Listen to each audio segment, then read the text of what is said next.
Okay. Now,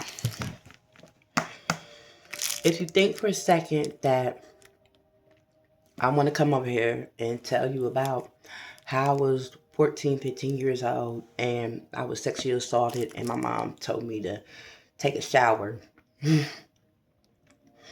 and I ran up out there and called my grandparents. I don't. And if you think for a second that I want to sit here and I want to tell you about how I stole money from my grandparents, I don't.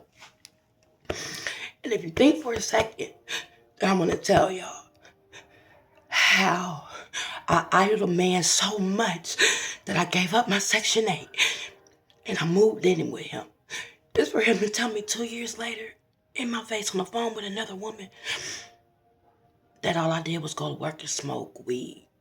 I don't. And if you think for a second that I want to tell y'all that 2 years later, after I started getting myself together, that same man decided to put me in jail on a custody day. I don't. And if you think for a second that I want to tell any of y'all about my struggle, about how I'm almost 50 years old and don't have nowhere to live, I don't. But I know if it is not for the glory of God and His mercy, that in 2019, while I was sitting in jail, in the day that I was supposed to get out, I found out my brother died of overdose. I don't. But I promise him something that if you help me, Lord, that I will talk about you every day. I will give somebody a whisper about how good you are to me. And if you think for a second, I want to tell y'all how I backslid. I don't. But I know it's somebody out there that's thinking that they nothing because somebody touched them. And I know it's somebody out there that's thinking that they don't have no way out because that man is all they know. You do. You do. I got a psychiatrist telling me that I gotta go on meds. I'm sorry, that's my meds. Because I gotta go on meds, y'all.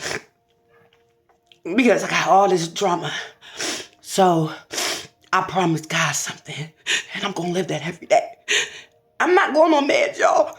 I'm gonna talk to y'all about this trauma. Because that's the only way I'm gonna heal. So, then I'll be having people in my DMs like, oh, you want this Cash App? No, of course not. I want a blessing. I want y'all to pray for me and pray for everybody who is taking up their cross and following God. That's all I want. Because when the prayers go up, everything that comes down to me, I know God gave it to me. I know God gave it to me. And there's a little girl that's out there that's thinking she nothing. Because everybody want to dog her and leave her. You are not. God says those are not the thoughts that I have for you. So we're going to get through this thing together. And we're going to keep making lemonade.